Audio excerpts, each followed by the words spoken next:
Well, happy early Thanksgiving. It's Thanksgiving weekend. This is the KDLT Sports video blog. He's Mark Ovenden of Calling All Sports and our sports director. I'm the weekend guy, Zach Borg. That is his official title, too. He's weekend guy. Yeah, I don't even get called by my name half the time. It's just weekend guy.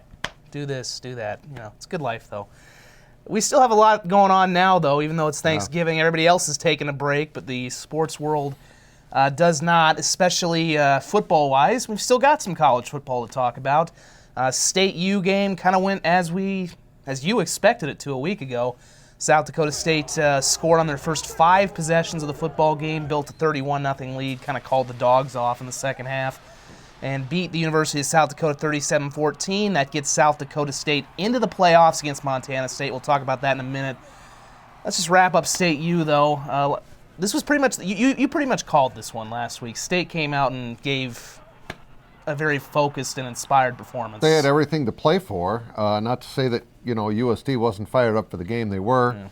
Yeah. But South Dakota State just had too many weapons. I mean, USD was down to their 5th running back.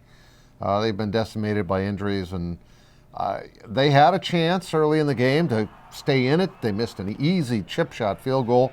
Only field goal he missed all season. I think they actually said that might have actually been good. I've heard some people saying that went over the upright and they got the call wrong, so remains to be seen. But I don't really know that would have made a difference at the end of the day. Well, it was probably 21-0 at that point when he missed it. But Miles has had a great year, and that kind of typifies the way it went for them on Saturday at least. They also had, I think, 1st and goal on the 2-yard line and couldn't get it in.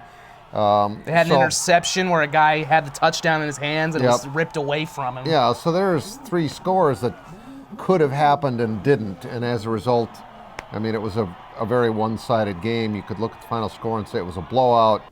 Was it really not a blowout? No, it really was a blowout because they couldn't come up with the big plays when they needed them. But John Stiglmeier's team goes into the playoffs on a roll. I like how they're playing. I really like the fact that they got Austin Sumner back there. Yeah, he's playing inspired right He is. I mean, this is it for him. The window's over as soon as they lose. Yep. His career is over when they lose, and he and Zach Zenner and all the other seniors don't want the career to be over. So there you go. Well, we'll look at their playoff matchup here in a second, but let's wrap up USD's football season real fast. Last time we'll talk about them till 2015, and they're going to want to forget 2014 because it was 2-10. It's the 2nd winless season in Valley play in 3 years. I want to say they took a step back this year, but I don't really know where they go now because they've been talking. It's the same theme over and over. They can't find a way to win close games. They had a few more blowouts this year. They've got a lot of experience coming back next year, but all they've experienced is this right now. I really don't know where they go from here at this point. A lot of the guys that are coming back were part of a team that came much closer to having a winning record last year. How do you get over that hump, though, at this point? I don't know. Part of it is they got to figure out a way to keep their guys healthy. Yeah. I mean, seriously, when you're down to your 5th running back, remember last year, they didn't have any running backs left. Yeah, the guy who started, Corey Kilgore, left it before he knew it. It was Drew Potter, who actually ended up with 100 yards against South Dakota State. Their 6th running back.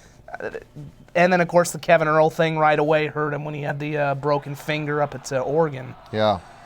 I mean, I feel for Joe Glenn because he's a good coach, and there is talent there. It's just they can't get over between the injuries and everything else, they just can't get over the hump. And they just need more. They need more of those good athletes. Yeah, Joe knows that. Anybody that is that close to their program knows that they've got some good athletes, but you're talking about a much higher level of football here. You need a lot of good athletes. There isn't a whole lot of difference between some of these FCS schools and your mid-major, your Division I schools. There just isn't that much of a difference talent-wise, and you've got to keep up with that. So I think that's it. I hope Joe hangs in there and tries to go out and recruit some more good players. And the fact that they're in the Missouri Valley and they had 9 teams in the top 25 should make it a little bit easier to recruit. So. And, look at Indiana State. They were 1-11 a year ago. Yeah, and they made the playoffs. Bit of a surprise, but either way, even if they hadn't made the playoffs, to go from 1-11 to 7-5 shows you can do it. You can have that kind of a turnaround. And We'll see if USD can do that in a year, but as we've said, South Dakota's state's year is not over yet. They are into the FCS playoffs for the third straight year. It's the first time in program history that has ever happened. They've only been to the playoffs, period, 2 times before this run with Sumner, Zenner, and Jason Schneider. Right. They go to Montana State, who also finished 8-4. They're out of the Big Sky Football Conference, who, of course, the Missouri Valley gets inevitably compared to quite a bit. Again, the Jacks, one of 5 Valley teams. Montana State, great offense. They have 488 yards a game. Not so great defense. 483 yards a game. Yeah. 114th out of 120. 8-4. They should have finished 6-6 with those statistics. I like one of the Jake Gentile told us, if our defensive coordinator, if we had those stats, our defensive coordinator would probably have a heart attack. Yeah. It's the Big Sky, though. I mean, these are 2, and it's kind of what the fun of the playoffs is. You get to see these different conferences match up. That's typical Big Sky. They're a little more wide open, spread out, and the Missouri Valley is a more physical Midwest run the football. But South Dakota State has proven they can score a lot of points. So if you want to get in a shootout, I like their chances. Yeah. Like I said, Austin's playing really well. If Schneider doesn't play, that's going to hurt him. Yeah. We'll see. He got banged up in the game on Saturday. He made a great catch. Actually, that was after he got hurt, too. He came back, so. And Winnick, he's got what, 14 touchdown 15, receptions, now, 15, whatever. I mean, he's had a phenomenal freshman year for South Dakota State, and you got Zach Zenner, and plus Austin Sumner. So they've got a potentially very explosive offense that if you want to get in a shootout, I like their chances because they can beat you 2 ways, not just one. Well, and I don't think it'll be a shootout because I could see their defense rising up. The defense has been playing better and better, at least since the Youngstown game. And also Montana State's dealing with some quarterback issues. Their main guy, who is ironically named Dakota Prukup, has been hurt and out, so we don't know if he's going to play. The other thing with Montana State, too, is they just played Montana, lost badly, 34-7. And that game out there, it's kind of tough to describe because we're not there yet again with USD and SDSU because they've been apart for so long. Montana State is 365 days a year for both teams. Oh, they hate each other. I don't know if there's going to be a bit of a hangover from that because when you get beat that badly, and that is the game in Montana, that might have a little bit of a carryover. It might. And South Dakota State also has an excellent kicker. So if it comes down to that, Siravatka's had a nice One year. player of the week, too. Yeah.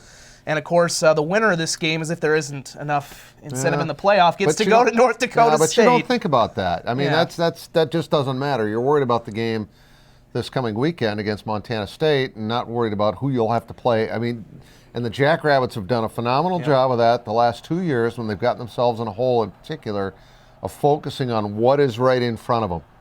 And, I interview John or his players, whatever, on my radio show every week.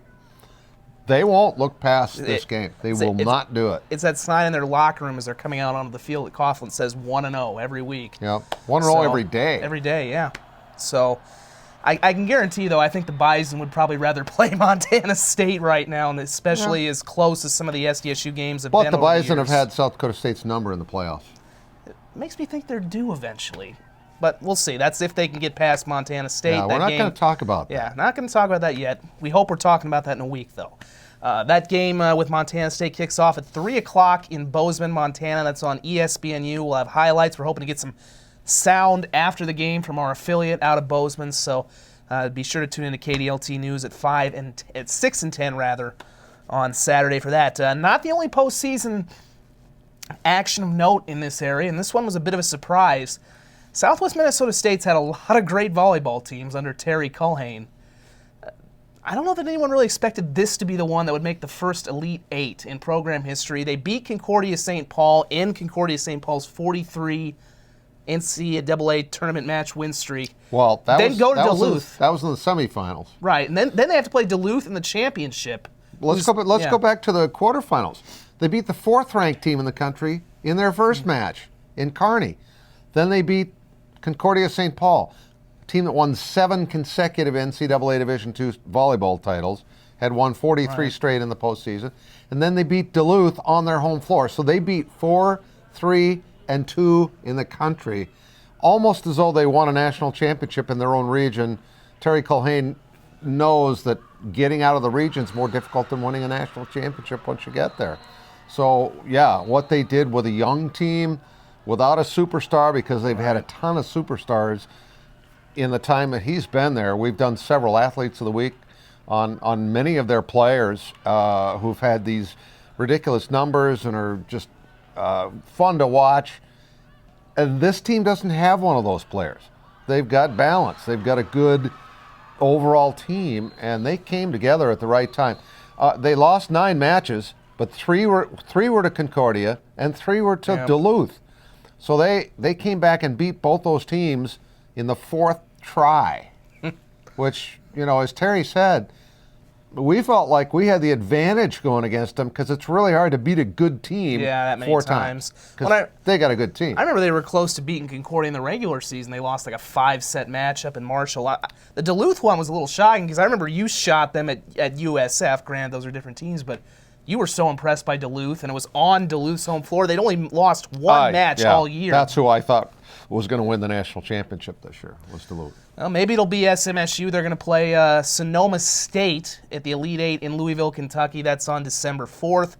We're going to have coverage of that as well throughout as we lead up to the week, and then hopefully we'll be able to get some highlights out of Louisville. But a great accomplishment for them. They've been. I can't imagine what that feels like for him, especially to have been so close, and you're in this difficult region, and to finally break through. Yeah, and it's amazing. The team has rallied around Greta Geist, their teammate, who's been back up in the cities for more testing to find out if her cancer indeed is back. And she was still wearing her uniform at the game and was wearing jeans, and it was very touching and amazing to me how the team really rallied around her. And it seemed to pull them together, and they just, sometimes things like that can bring out the best, and it did. But as excited as I am for them to go to the Elite Eight, I just hope Greta's okay, and hope everybody out there that's watching this, make sure to include her in your prayers, because she's fighting a pretty big battle right now, it appears. Definitely. And before we wrap up on a good note, the high school fall season concluded this weekend in both South Dakota and Minnesota and Iowa. Yep. We've got 3 state volleyball champions who are not exactly strangers to this thing. O'Gorman wins their 2nd consecutive State A title. You've got Sioux Falls Christian, who wins their 4th title in 5 years. 4th in 5 years. They didn't win it last year, and then Warner, of course, has 6 in 8 years. And then also on the football side of it, Minneota Lincoln High. It was a close game. They beat Dawson Boyd 28-14. Especially for the volleyball, these are all the familiar names we're used to. And O'Gorman, you talked about Warner, I think a week ago, only not losing a set through an entire year. A couple of years ago, yeah. O'Gorman dropped 4 sets all year to teams in South Dakota. They went 28-4. Their only 4 losses were to teams out of state. Those are mind-blowing numbers. Yeah, well, very impressive. Good group of volleyball players, and they played as a team too. Granted, they got that superstar in Taryn Cloth, but she had a really good supporting cast. It was not the Taryn Cloth Knights and nobody else. They had a very good team. Jessica Maris is going to play college basketball at South Dakota State, and they had several other good players too. Warner, tremendous team there, led by Ashley Roselle, who's going to play her college volleyball at Northern. Northern really had a fine season too, by the way, this year, but their tradition there is unlike any other. Their tradition is the best in South Dakota for volleyball, and Sioux Falls Christian's getting close to that. And Shelby Zomerman, I want to talk about coming on. My gosh, she had some incredible games down the stretch. I think she had about 80 She had kills like at that 35 tournament. kills in the win over Madison to get them into the state tournament. And in one of the matches, she had 32 kills at state. Those are ridiculous numbers. She's fun to watch. Well, speaking of ridiculous, I'm going to get out of here before I hack up a lung, apparently. Right. But that'll do it for this week. Again, have a happy Thanksgiving. We'll be back hopefully next week to talk up hopefully a playoff win for SDSU and whatever else is happening in the local scene. Of course, next week will be the week of the Elite Eight for SMSU, and we've got the Mineral Water Bowl coming up as well. That's right. Happy Thanksgiving, everybody. Happy Thanksgiving, and we'll talk to you next time.